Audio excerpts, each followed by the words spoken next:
স্বাধীনতা সংগ্রামী এবং শহীদদের স্মরণ করতে রাজারহাট গোপালপুর বিধানসভা কেন্দ্রের ২৬ নম্বর ওয়ার্ডের পৌর প্রতিনিধি তথা দক্ষিণ দমদম পৌরসভার পৌরপ্রধান কস্তুরী চৌধুরীর উদ্যোগে মধ্যরাতে জাতীয় পতাকা উত্তোলন এবং সাংস্কৃতিক অনুষ্ঠান। রাজ্য সরকারের উদ্যোগ এবং স্থানীয় নেতৃত্বের প্রচেষ্টায় কৃত্রিম সবুজ ঘাসের মাঠ এবং আলো স্তম্ভ শুভ উদ্বোধন হয়। আনুষ্ঠানিক সাংস্কৃতিক সন্ধ্যার মাধ্যমে শুভ সূচনা ঘটে। এরপর একে একে পরিবেশিত হয় দেশাত্মবোধক গান এবং গণ্যমান্য ব্যক্তিকে সংবর্ধনা জানানো। এদিনের অনুষ্ঠানে উপস্থিত ছিলেন অন্যান্য ওয়ার্ডের পৌর প্রতিনিধিগণেরা এবং উপস্থিত ছিলেন কাঞ্চন মল্লিক, জুন ব্যানার্জি, সত্যজিৎ দাস, সুস্মিতা সরকার, আর.জে. নীলাঞ্জনা সহ অন্যান্যরা।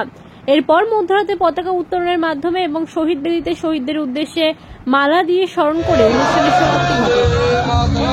দমদম থেকে এনসিও বাংলা রিপোর্ট।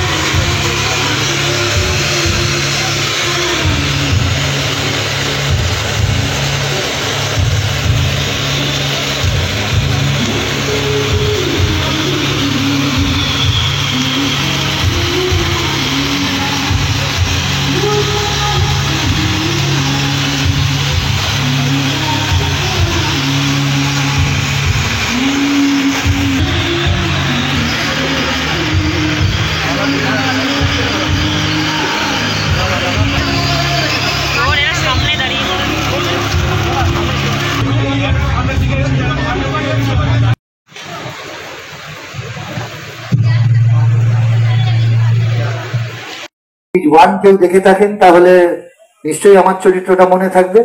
বাঁকা চাঁদ বলে আবার ফিরে আসবে রক্তবীজ 2 নিয়ে। সুস্থ থাকবেন, ভালো থাকবেন, নিরাপদে থাকবেন। নীলাঞ্জন বদমাইশি করার জন্য ওখানে বসে আছে, আমি ওকে একবার মঞ্চে ডেকে নেবো। दादा अच्छा बेबी डॉल में सोने दी दोनों गाना ब्रिलियंट खूब बड़ा जोर आता है ओके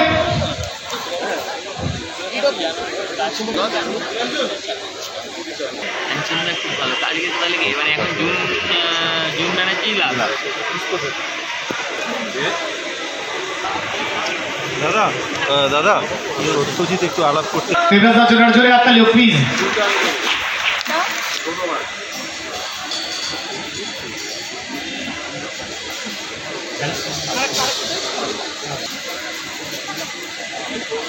দাদা একটু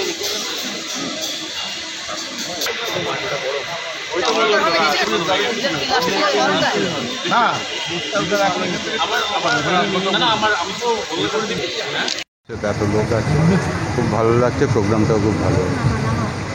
দাদা একাধিক প্রকল্প মমতা বন্দ্যোপাধ্যায়ের মাননীয় মুখ্যমন্ত্রী মমতা বন্দ্যোপাধ্যায়ের এসেছে, প্রকল্প এসেছে, তার মধ্যে আমাদের পাড়া আমাদের সমাধান একটা নতুন প্রকল্প দারুণভাবে সাড়া পাচ্ছি।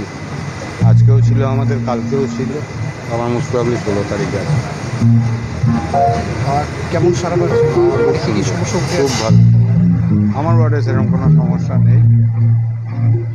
কি বার্তা দেবেন, কি বার্তা দেবেন? কিসের বার্তা? এই যে দেখা যাচ্ছে বাঙালি জানা, আমরা জনগণের সাথে থাকি, জনগণের পাশে আছি, 26-এ তার প্রমাণ পাবো।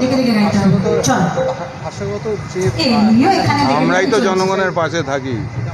ইলেকশনের সময় অনেকে আসে, পুরো পাশে সারা বছর ধরে কারা থাকে। পরিযায়ী শ্রমিকদের প্রতি 15 বার ছেড়ে দাও।